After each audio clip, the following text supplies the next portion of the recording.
Gostaria que você abrisse aí no livro de Apocalipse, capítulo 3. Estaremos ministrando hoje a última mensagem da nossa série 7 cartas do Apocalipse.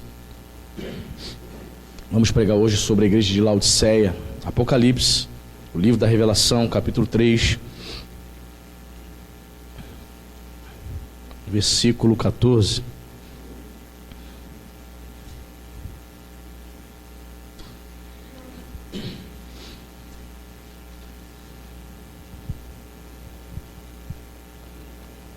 Amém? Sentados mesmo, vamos fazer essa leitura. Você achou? Amém? Diz a palavra de Deus: ao anjo da igreja em Laodiceia escreve: estas coisas diz o Amém, a testemunha fiel e verdadeira, o princípio da criação de Deus. Conheço as tuas obras, que nem és frio e nem quente. Quem dera fosses frio ou quente. Assim, porque és morno e nem és quente nem frio, estou a ponto de vomitar-te da minha boca. Pois dizes: estou rico e abastado, e não preciso de coisa alguma, e nem sabes que tu és infeliz, sim, miserável, pobre, cego e nu. Aconselho-te que de mim compres ouro refinado pelo fogo, para te enriqueceres, vestiduras brancas para te vestires, a fim de que não seja manifestada a vergonha da tua nudez, e colírio para ungires os olhos, a fim de que vejas. Eu repreendo e disciplino a quantos amo. Sê, pois, zeloso e arrepende-te. Eis que estou à porta e bato. Se alguém ouvir a minha voz e abrir a porta, entrarei em sua casa e cearei com ele, e ele comigo. Ao vencedor, dar-lhe-ei sentar-se comigo no meu trono, assim como também eu venci e me sentei com meu Pai no seu trono. Quem tem ouvidos, ouça o que o Espírito diz às igrejas. Vamos orar. Espírito Santo, diante da tua palavra, nós tememos e trememos, meu Senhor, porque a tua palavra é poderosa, ela é lâmpada para os nossos pés, é luz para os nossos caminhos. Há pessoas aqui, Senhor, que precisam ter os seus caminhos iluminados, Senhor, por esta palavra. Há pessoas aqui, Senhor, que estão dormindo e precisam ser despertadas espiritualmente. Que o Espírito do Senhor venha falar de maneira poderosa. Pai, eu creio que enquanto eu estiver ministrando aqui essa mensagem, Pai, o teu Espírito Santo estará fazendo uma obra transformadora em corações aqui. Eu creio, Senhor, que pessoas sairão daqui libertas, livres, Senhor. Meu Pai, pessoas serão tocadas pelo Espírito do Senhor, eu creio, Pai, porque a tua palavra, ela não volta vazia. Sim, Senhor, é a palavra do Deus vivo. Sim, ó Pai, não é uma mensagem filosófica, não, Senhor. Não são sofismas filosóficos, não. É a palavra do Deus vivo, é a palavra do Cristo vivo. Obrigado, Jesus, por essa oportunidade de estarmos aqui como igreja, reunidos, ouvindo a palavra do Senhor. Que o Senhor possa me usar, Pai, como instrumento, como canal de bênçãos, para trazer revelação e edificação à vida dos meus irmãos. A Ti oramos, crendo em nome de Jesus. Amém. E graças a Deus. Amém? Muito bem. Temos aqui a última igreja, a igreja de Laodiceia. Essa igreja, irmãos, das 7, né, juntamente com Esmina, foi, ou melhor, essa igreja foi a que não teve nenhum elogio. Todas as demais igrejas foram elogiadas por Jesus, mas essa, nenhum elogio. Somente censura, somente repreensão. Na semana passada nós falamos sobre a igreja de Filadélfia, não foi? A igreja de Filadélfia não recebeu nenhuma censura, recebeu somente elogios. E eu disse na semana passada que existem crentes assim, que estão vivendo no centro da vontade de Deus, que estão vivendo a fé de verdade. E quando o Senhor olha para aquele crente, o Senhor sente alegria por ver a fé daquele crente. Contudo, existem alguns crentes que o Senhor olha, meu Deus, a semelhança da igreja de Laodiceia, o Senhor não encontra nada de bom nele. Mas vamos falar sobre a cidade de Laodiceia. Laodiceia ela estava situada a 75 quilômetros, irmãos, a sudoeste de Filadélfia, distante ali a 75 quilômetros. Essa cidade, Laodiceia, era conhecida como uma cidade industrial, era uma cidade comercial e interessante, era o centro bancário. Para você que acha que banco é algo novo, recente, naquele tempo já existia banqueiros que prestavam dinheiro a juros e tal. Era o centro bancário ali da Ásia Menor. Laodiceia foi fundada em 250 a.C. por um sujeito chamado Antíoco II, em honra à sua mulher, que chamava-se Laodice. Por isso daí, Laodiceia. Essa cidade era fabricante, mas sabe de que eles fabricavam lá? Colírio. Quem usa colírio aí, de vez em quando? O Andrezinho usa colírio mesmo, eu já vi. Muita gente usa colírio, né? Naquele tempo o pessoal já fabricava colírio. É uma cidade que fabricava colírio. Fabricava-se também lã, roupas, lãs, né? Roupa de lã pesada, frio. Era uma cidade que ficava às margens do rio Lico e também estava sujeita a muitos terremotos, assim como a maioria das cidades ali, né, da atual Turquia. Ela foi destruída por um grande terremoto no ano 62 a.C. E ela era tão rica, essa cidade, tinha um banco, fábricas, que ela recusou a ajuda do imperador, ela recusou a ajuda de Roma. Roma ofereceu ajuda para a reconstrução da cidade por conta do terremoto em 62. Sabe o que eles disseram? Precisamos não. A gente sozinho aqui a gente vai se erguer tranquilamente, somos ricos. É uma cidade orgulhosa, né? Rica. O dinheiro é triste, né, irmão? O dinheiro tem sido o senhor de muitas pessoas. Só que o dinheiro, na vida do crente, tem que ser escravo, tem que ser servo. Ele faz a cabeça, ele muda a pessoa, né? Impressionante. Essa cidade era muito orgulhosa também por conta das suas condições financeiras. Então ela se orgulhava de ter ela mesma reconstruída, tendo se reconstruído, digamos assim, recusado a ajuda de Roma, ok? Então, tínhamos uma igreja ali. Pessoas que se diziam cristãs estavam ali nesta cidade, nesse ambiente. Então, vamos lá para o versículo 14 e a gente começa a perceber o Senhor Jesus se apresentando aqui. Como é que ele se apresenta para essa igreja? No verso 14 ele vai dizer: ao anjo da igreja, ao pastor em Laodiceia, escreve, João, estas coisas diz o Amém. Olha como ele se apresenta. Jesus falando, estas coisas diz o Amém. Nós entendemos e aprendemos que Amém significa assim seja, não é isso? Jesus se apresenta aqui, irmãos, como o assim seja, como aquele que confirma e cumpre as suas promessas. Ele se apresenta como um Amém, como aquele que concorda com a sua própria palavra. A Bíblia diz que Jesus, o Senhor Deus, ele vela pela sua própria palavra para cumpri-la. Ele não volta atrás na sua palavra. Então ele se apresenta para a igreja de Laodiceia dizendo assim, eis aqui o Amém. Eu quero lembrar vocês que eu cumpro todas as minhas promessas. Vai vendo. A maneira como Jesus se apresenta às igrejas é para identificar um pouco como é que as igrejas estavam andando. Note, se ele se apresenta como o Amém, como aquele que, o assim seja, como aquele que cumpre as promessas, significa dizer, então, que era uma igreja que não acreditava mais nas promessas. Eles começaram a pecar nesse sentido. Eles não acreditavam mais nas promessas de Deus, então eles começaram a relaxar espiritualmente. E Jesus vai dizer aqui no verso 14, se apresenta como um Amém, a testemunha fiel e verdadeira. Cristo destaca aqui a sua fidelidade em contraste com a infidelidade de Laodiceia. Ele é a testemunha perfeita, verdadeira de Deus. Ele está falando, olha, quem está falando aqui é a testemunha fiel e verdadeira. Lembrando, ele está se apresentando desta maneira para contrastar com a infidelidade de Laodiceia. Era uma igreja que não era mais fiel, irmãos. Quantas pessoas começam tão bem, né, irmãos? Quantas pessoas começam tão bem, elas começam alegres, seguindo ao Senhor, se batizam nas águas, 6 meses depois tu não vê mais ela.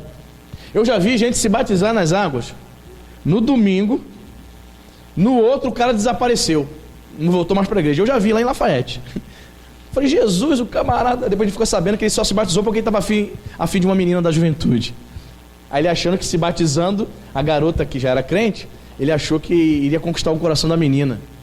Aí a menina disse não para ele. Quando ele se batizou, ele foi até a menina, pô, estou gostando de você, quero ficar contigo. Ela, mas não quero nada contigo. Aí ele foi sair da igreja, na outra semana. Pessoas que não são fiéis, pessoas que não honram seu compromisso, não entenderam a mensagem do evangelho, tomaram banho de piscina.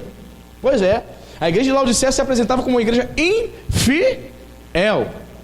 E ele se apresenta também dizendo que era o que? A testemunha fiel e verdadeira. Quando o crente esfria na fé, quando o crente torna-se infiel, ele já não está mais apegado à verdade.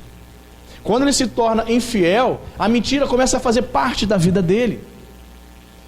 Certa vez eu postei, uns 2 meses atrás, eu postei uma jovem com uma blusa escrita assim: sou cristã, sou negra e sou pró-aborto. Aí muita gente comentou, ela disse assim: meu Deus, que absurdo, né? Coisa louca. Você entendeu o que eu quis dizer aqui? Ela botou uma blusa dizendo: sou cristã, sou negra e sou a favor do aborto, de assassinato de fetos. Pode uma pessoa cristã ser a favor do aborto, irmão? Não, não pode. É o inconcebível, algo surreal, algo louco.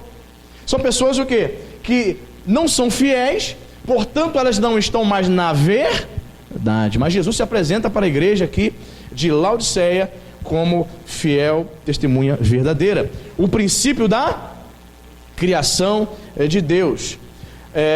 Esse contexto aqui, princípio da criação, não significa no sentido de que ele foi o primeiro a ser criado. Jesus não foi e não é um ser criado como um anjo. Ele é o Criador. Amém? Esse primeiro princípio da criação, que não tem esse sentido de Jesus ter sido o primeiro a ser criado, mas sim ele fala de Jesus como fonte, como o originador, ok? Quem é que vai dizer que Jesus foi criado? Os testemunhos de Jeová. Eles não creem na divindade de Jesus, eles acreditam que Jesus foi um ser criado, assim como o arcanjo Miguel, como o anjo Gabriel. Só que as escrituras nos revelam que Jesus é Deus, amém, igreja? João 1:1, vamos recitar? No princípio era o verbo, e o verbo estava com Deus, e o verbo era Deus. Jesus é Deus, amém, igreja? Ele não foi criado, ele é a fonte, ele é o originador. Então, princípio da criação, o grego lá, a palavra arché, significa isso. O princípio é aquele que deu origem à criação, perfeito? Eu falei de manhã sobre a questão de fidelidade. Eu vou falar aqui para você também, aproveitar que a maior parte da igreja está aqui. Vou abrir aqui um parênteses na mensagem, vou abrir um parênteses. Abriu comigo? Vamos lá. Abrimos? Muito bem. Eu não sei se você ficou sabendo,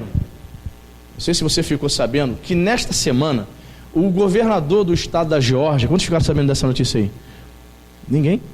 O governador do estado da Geórgia, Estados Unidos, ele assinou um termo contra o aborto de fetos, né, até 6 semanas, né? A maioria dos Estados Unidos da América aceita um aborto na boa, e ele foi contra.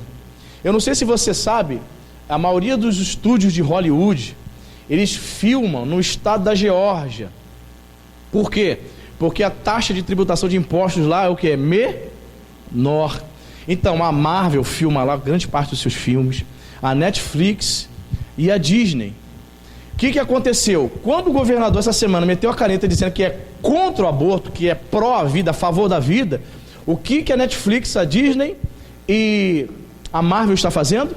Eles estão boicotando o estado da Geórgia, disseram que não vão mais filmar lá. 30% de toda a receita do estado da Geórgia, nos Estados Unidos da América, advém dos estúdios de Hollywood.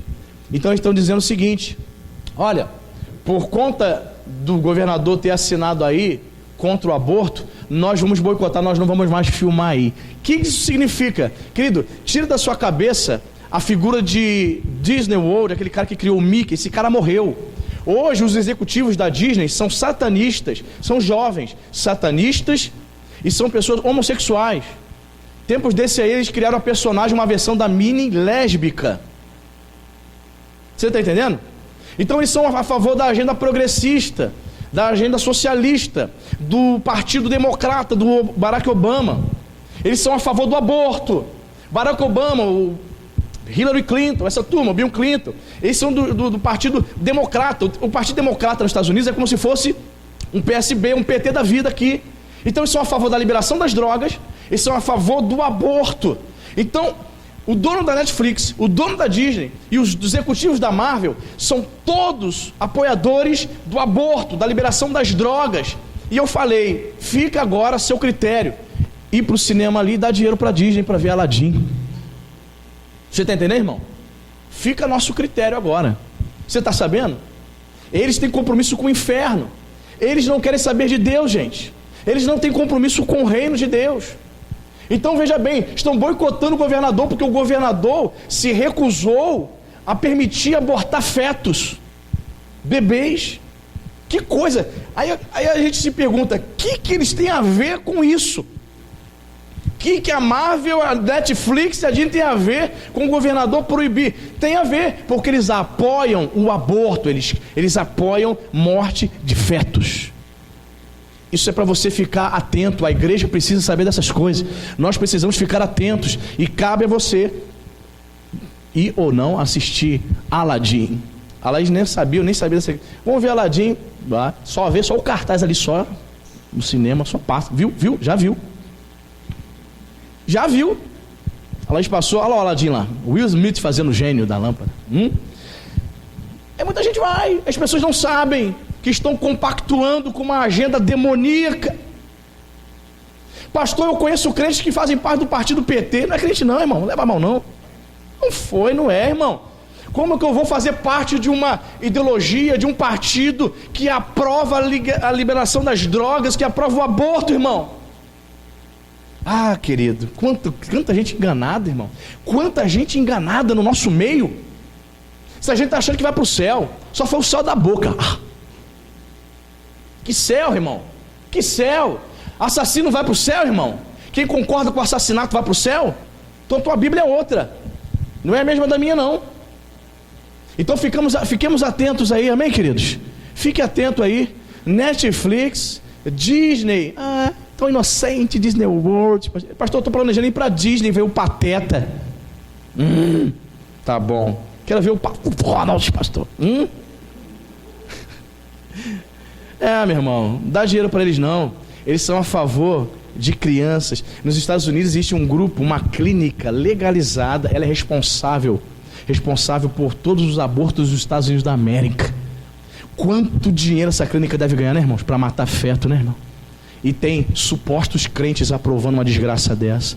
Então fiquemos atentos, rejeitemos, permaneçamos fiéis ao Senhor, na verdade de Jesus Cristo, amém, querido? Crente não apoia aborto não, irmão. Ok? Tínhamos aberto lá, vamos agora fechar? Ponto. Muito bem. Versículo 15. Conheço as tuas obras, que nem és frio, nem quente. Quem dera fosses frio ou quente. Meu Deus do céu. A igreja morna e indiferente é aquela que transige, é aquela que é conveniente com o mundo e se assemelha à sociedade ímpia ao seu redor. Esses crentes que aprovam essas agendas aí de aborto, liberação das drogas, é o crente morno. Ele faz parte da instituição, tem ficha de membro, carteirinha de membro, congrega, participa da ceia, mas o pensamento dele é pensamento diabólico. Os pensamentos desses supostos crentes são pensamentos dos crentes mortos.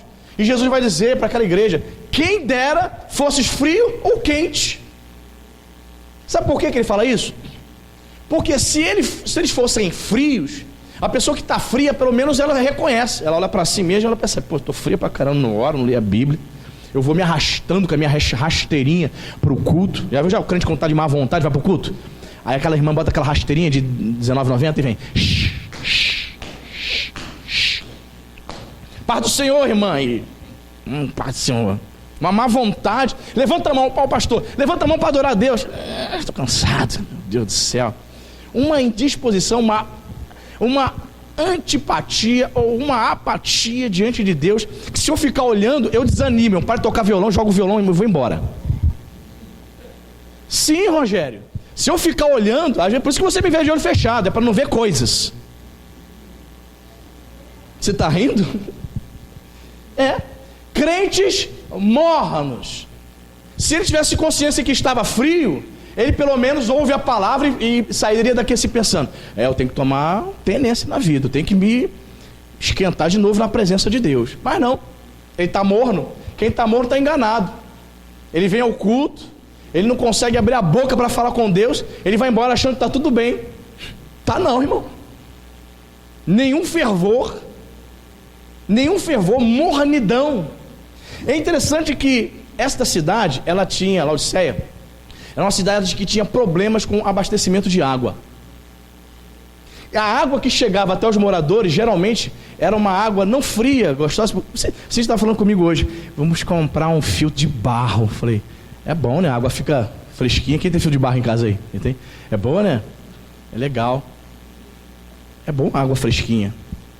A água que chegava até os moradores de Laodiceia, sabe como que era essa água? Morna.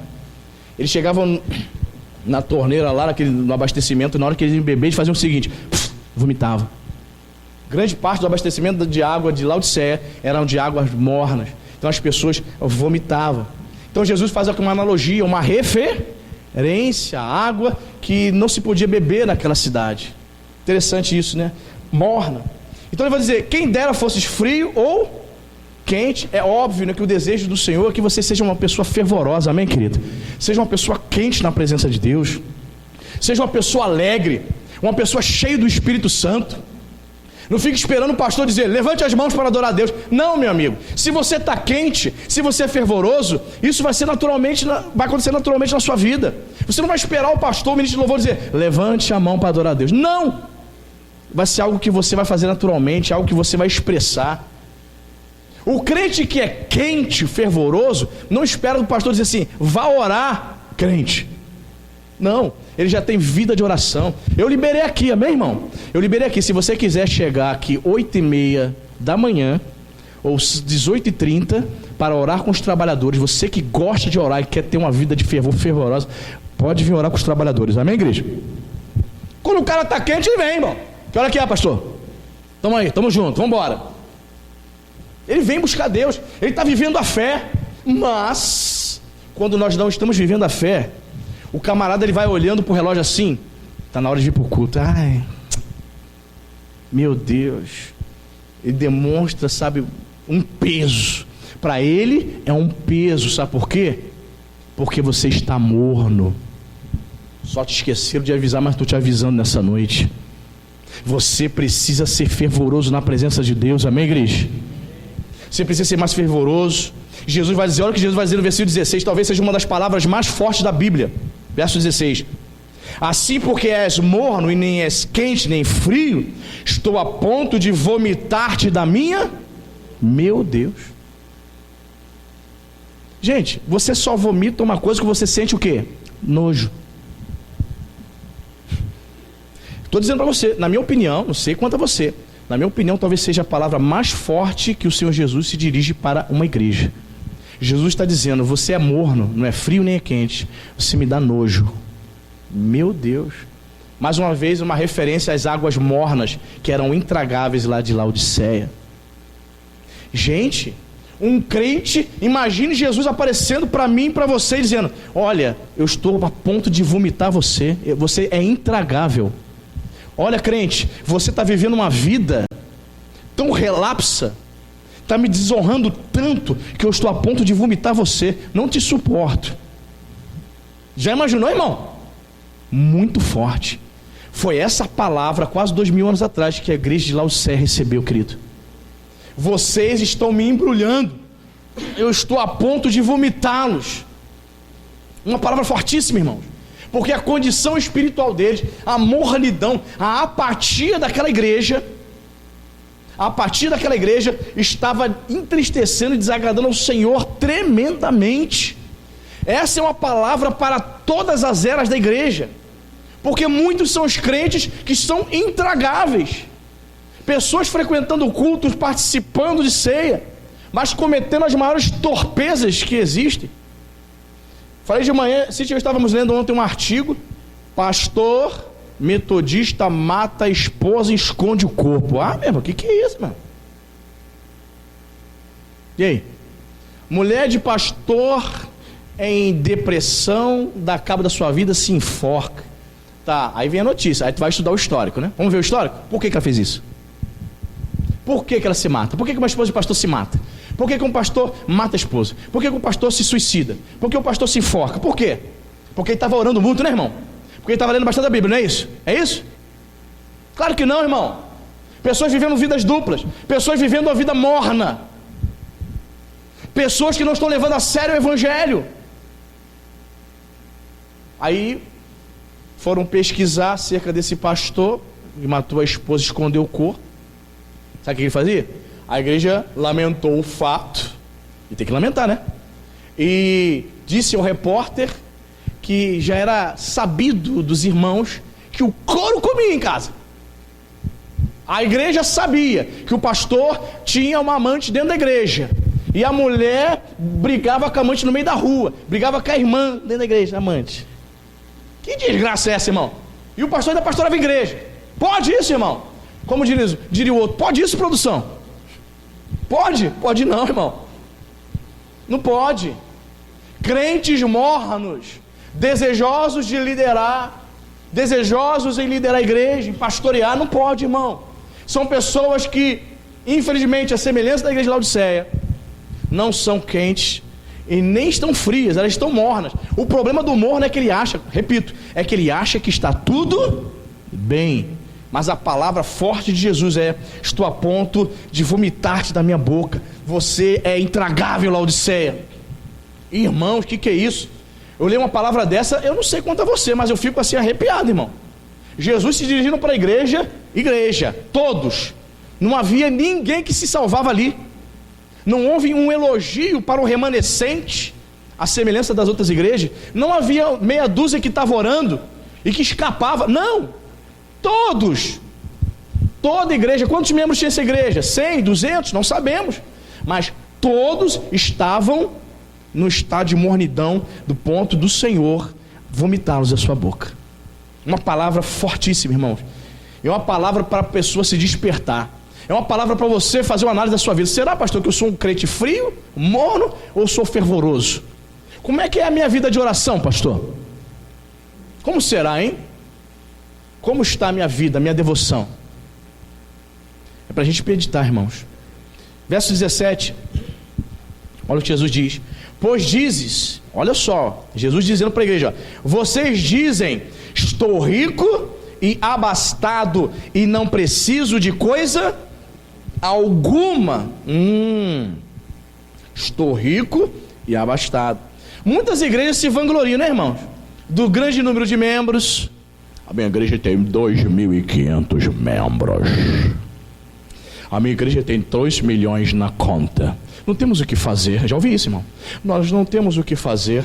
Já temos todos os departamentos necessários, já fizemos todas as obras necessárias, todas as obras, já sustentamos isso, fazemos aquilo, tem todos os instrumentos comprados, todas as obras foram feitas. Nós não sabemos fazer. Temos apenas 2 milhões na conta. O que fazer com esse dinheiro? Muitas igrejas se vangloriam. Muitas igrejas estão dizendo como Laodiceia: estamos ricos. Jesus disse: ó, vocês estão dizendo isso, né? Vocês estão se gabando pelo fato de vocês terem recursos.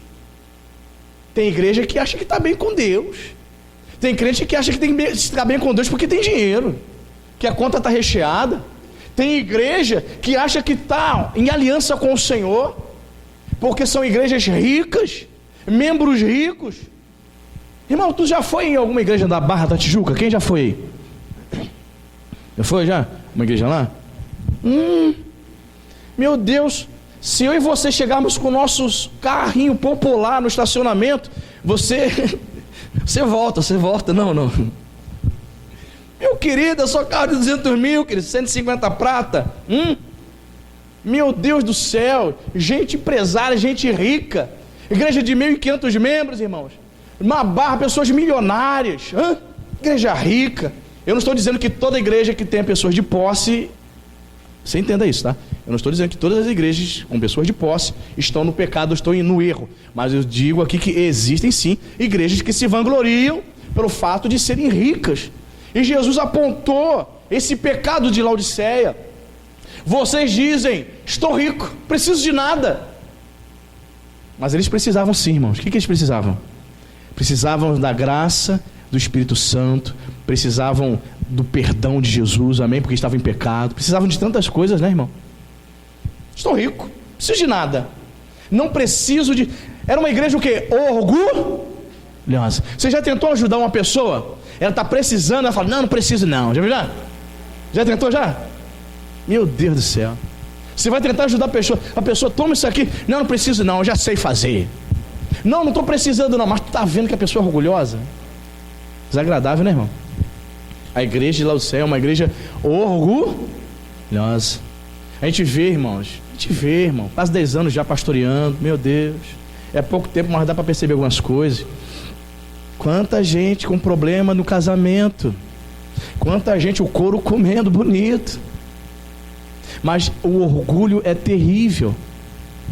O orgulho não permite procurar o pastor e dizer assim: pastor, me ajuda. Orgulhosos. Certa pessoa, certa vez, me procurou alguns anos atrás, e a irmã falou assim: pastor, meu casamento está indo por água abaixo, 18 anos, pastor. Está indo embora. Preciso de ajuda. Meu marido tem feito isso.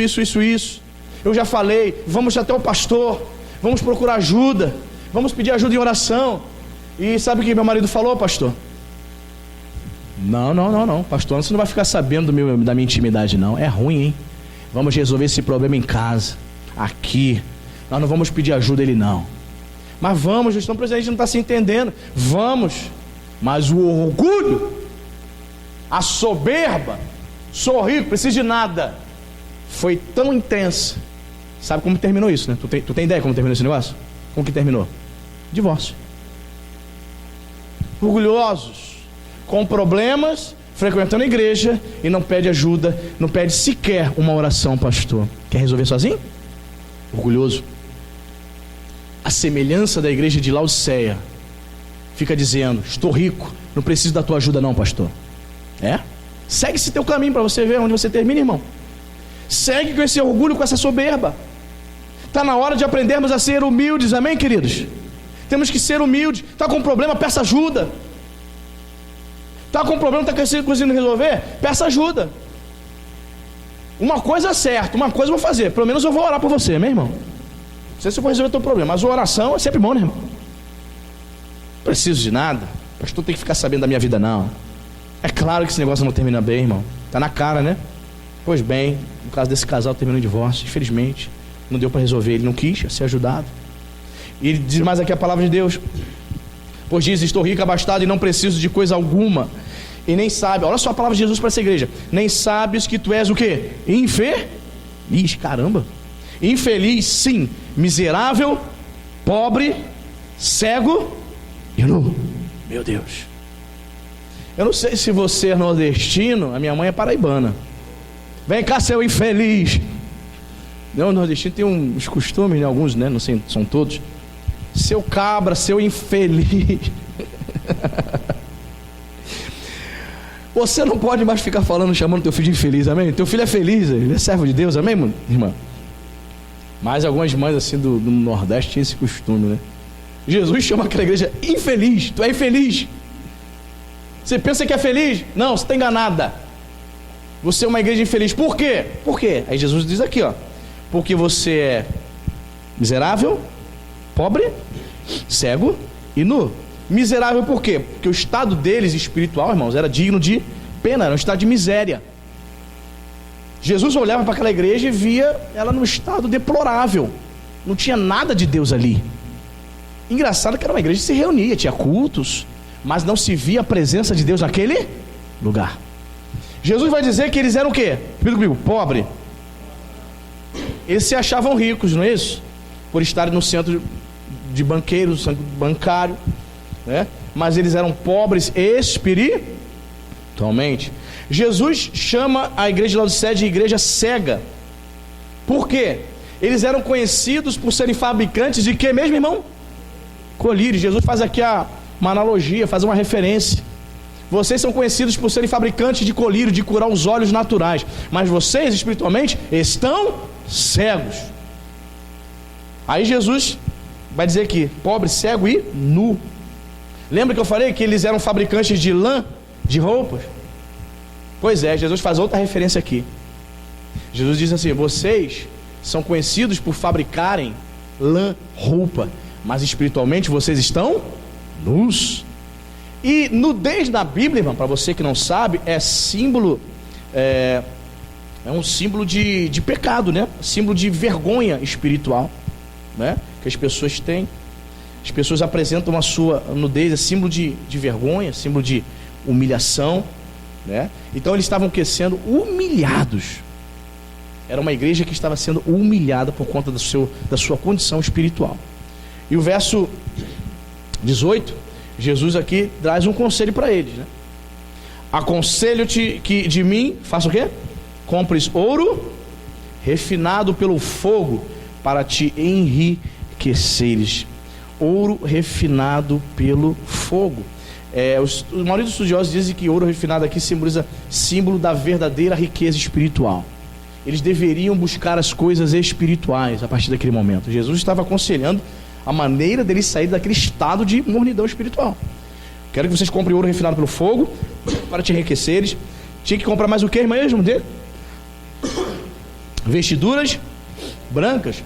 As vestes brancas representam a pureza espiritual.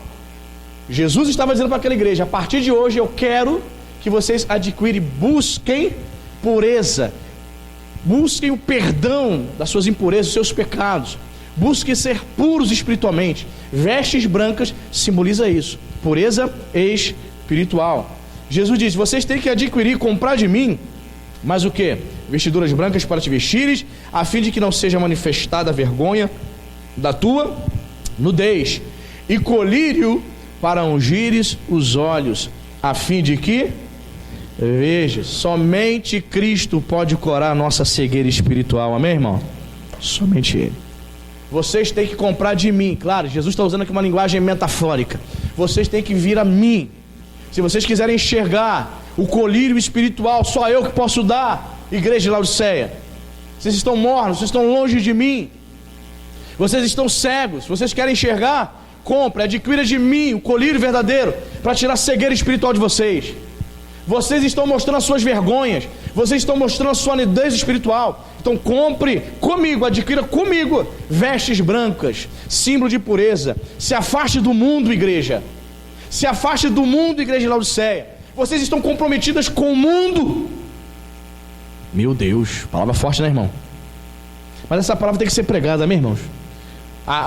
Os crentes hoje, meu Deus do céu, muitos dão vergonha, são escândalo para o evangelho, vivendo uma vida dupla. Esse tipo de mensagem tem que ser pregada constantemente, queridos. Tem que ser pregada. Já com 9 anos aqui, é a terceira vez que eu trago essa série de mensagens para a igreja aqui. De tempos em tempos tem que estar pregando, para que a igreja se desperte, para que a igreja observe aonde está deixando de enxergar espiritualmente. Adquira comigo essas coisas. E aí ele vai dizer no verso 19, né? Eu repreendo e disciplino a quantos amo. Olha que interessante. Apesar de toda censura, irmãos, de toda bronca, de toda chamada, Jesus amava a Laodiceia, amém, irmão? Talvez você esteja aqui, você seja Laodiceia do século 21. Você é uma pessoa morna, uma pessoa que, meu Deus do céu, acha que é crente, mas não é. Mas eu quero dizer para você que com todos os seus pecados, Jesus Cristo te ama. E ele vai dizer: eu repreendo e disciplino a quantos amo. Se o Senhor não nos amasse, se Jesus não te amasse, igreja de Nova Vida em Araruama, se Jesus não amasse essa igreja, nós não traríamos esse tipo de mensagem. É justamente por Ele nos amar é que esse tipo de mensagem tem sido pregada para te despertar, amém? Evangelho não é oba-oba. Evangelho não é festinha. Evangelho não é oba-oba. Evangelho não é só eventos. Tem gente que acha que a igreja é somente eventos, festa. Não! E ser igreja é muito mais do que isso. Vai além do que isso, irmãos. Vai muito mais além. Ser igreja vai muito mais além do que parecermos santos em 2 horas de culto aqui nesse lugar. É muito mais do que isso, irmão. É vida com Deus, é vida fervorosa, é ser quente, não morno nem frio na presença do Senhor. Amém? Eu disciplino e repreendo a todos quanto amo. O Senhor Jesus, justamente por nos amar, Ele vai nos repreender, porque o alvo dele é nos levar para o céu, amém, igreja? O alvo do Senhor é nos livrar do inferno, por isso que Ele te repreende. Mas o crente imaturo, o crente carnal, ele vai sair daqui chateado nessa noite. Pô, pastor, Não gostei dessa palavra não, eu queria uma palavra mais light, uma palavra mais açucarada. Tem igreja que está acostumada. Tem igreja que está acostumada. Se o pastor chegar e trouxer uma mensagem mais enfática, olha, tem gente que sai da igreja. Tem igreja que você não pode falar de dízimo e oferta. Não pode. Porque grande parte da igreja não é dizimista, é ofertante. Certo pastor foi pregar numa igreja e chegou lá, o pastor falou assim: eu não sei qual vai ser a mensagem do irmão, mas não fala sobre dízimo e oferta não. Pastor da igreja. O que ele quis dizer? Não fale de dízimo nem de oferta. O que ele quis dizer para o pastor visitante? Não toque nesse assunto. Esse assunto é polêmico, os irmãos não gostam que fale de dinheiro. Como se Jesus nunca tivesse pregado sobre o dinheiro. Uma igreja avarenta. Uma igreja avarenta. Certa vez o pastor Jorge pregou aqui no culto da família. Ele falou que foi pregando não vou dizer o nome da denominação, em outra denominação. Ele chegou lá e na hora que o pastor pediu oferta, e ele ficou reparando e tal. E nessa denominação, os oficiais da igreja ficou todos em cima do altar. Tinha uns 30 homens em cima do altar. Aí ele ficou observando. Ninguém deu oferta. Ninguém deu oferta. Aí o pastor desesperado aí comentou um pouco, não entrou muita oferta essa noite não. Ele falou assim: pastor, que tal o senhor ensinar o povo sobre dízimo e oferta? Eu não estou querendo me intrometer na igreja do senhor não, mas meu Deus do céu, eu pude perceber aí 30 pastores em cima aí, ninguém dizimou, ninguém ofertou, o povo também não dizimou nem ofertou. O senhor falou como se tivesse gente conversando, gente levantando para beber água. Criança, tem igreja que não tem departamento infantil, as crianças ficam subindo em cima do altar enquanto o pastor está pregando. Não entendo um negócio desse, irmão. As crianças ficam pulando, dando cambalhota no meio do culto. Meu Deus do céu. O pastor está falando, o pessoal está conversando, conversa paralela. Uma falta de respeito. Uma igreja morna. Laodiceia do século 21. Precisa se arrepender. Então a palavra de Deus vai dizer isso para nós: eu repreendo e disciplino a todos quanto amo. Ser zeloso e arrependa-te. A fórmula para agradar a Deus é arrependimento. O que é arrepender-se? É você estar indo numa direção e você mudar a direção. É você estar indo num caminho, tendo um certo comportamento, e você mudar a sua atitude, mudar o seu comportamento. E isso será a prova de que você verdadeiramente se arrependeu. Caso você continue no caminho, a mensagem está sendo pregada e você continua, faz o ouvido de mercador, não dá ouvido e continua fazendo as mesmas coisas, você não se arrependeu. A palavra para a igreja do século 21 é: arrependa-te, volta a ser fervorosa. Amém, igreja? Verso 20, ele vai dizer: eis que estou à porta e bato. Se alguém ouvir a minha voz e abrir a porta. Olha só, eis que estou à porta e bato. Jesus não estava naquela igreja. Jesus tinha sido expulso da igreja de Laodiceia, há muito tempo. Ele estava onde? Na porta. Deixa eu entrar, igreja. Será que você já não expulsou Jesus da tua vida, não? Às vezes, determinadas atitudes nossas, nós expulsamos Jesus. Jesus está dizendo nessa noite: deixa eu entrar. A igreja de Laodiceia tinha feito isso, tinha expulsado o Senhor Jesus, e Jesus estava batendo a porta. Aí ele vai dizer: estou à porta, se alguém ouvir a minha voz e abrir. Se alguém, porque ninguém naquela igreja estava ouvindo a voz do Senhor Jesus. Ninguém, irmão. Você sabe o que é isso? Você sabe o que é pregar para 100, 200 pessoas e ninguém dá ouvidos? Meu Deus do céu, que horror. Se alguém ouvir a minha voz, aquela igreja ouvia várias vozes, ouvia a voz da riqueza, da soberba, do orgulho. Só estava faltando ouvir a voz do Senhor Jesus. Se vocês abrirem a porta e ouvirem a minha voz, em meio a tantas vozes, o que eu vou fazer com vocês? Está aqui, ó. Ouvir a minha voz e abrir a porta, entrarei em sua casa e cearei com ele e ele comigo. Casa. Olha aqui, tem tantas metáforas aqui, né, irmãos? Você é casa de Deus, você é morada de Deus. Quando eu estou vivendo uma vida morna, distante do Senhor, Jesus não faz morada na casa. Só quando eu me arrependo, quando eu me volto para o Senhor de fato de verdade, quando eu vivo uma vida cristã fervorosa, eu sou casa de Deus, eu sou morada de Deus. Eu vou entrar na sua casa, vou cear com você e você vai cear comigo. Cear, no contexto oriental, fala de aliança. As pessoas se assentavam para cearem, para participar de um banquete, quando havia intimidade, quando havia comunhão, quando havia aliança com aquela pessoa. Jesus só vai ter intimidade contigo se você se arrepender e se você disser assim: Senhor, eu quero ser morada, habitação, casa de Deus. Aí sim, vamos desfrutar da presença do Senhor, amém, irmão? No contexto oriental era assim: só se assentava para cear, para participar de um banquete. Até hoje é assim, aliás, né? Dizem os missionários que vão para os países árabes, e, né, de cultura árabe, né? Egito, Arábia Saudita e tal. E quando eles vão pregar o evangelho para uma pessoa, com medo deles serem denunciados, presos e até mortos, o que os missionários fazem? Primeiro eles vão formando o que? Uma amizade com a pessoa. Não é assim como no Brasil, não, irmão. Segura o panfleto aí, Edson. Jesus te ama, vai lá na minha igreja. Não se evangeliza assim nos países árabes. Senão tu morre, tu é denunciado, é proibido por lei você falar sobre outra religião. A religião oficial é o islamismo. Muito bem. Como é que se faz? Você não pode se apresentar como missionário, e você tem que, no começo, a princípio, fazer uma amizade com a pessoa. E eu ouvi certo missionário que esteve por 10 anos lá no Egito pregando o evangelho. Ele foi preso, descobriram ele, foi deportado para o Brasil. Ele falou que, como é que ele fazia? Ele fazia uma amizade com aquele egípcio, né? Falava o árabe, muçulmano.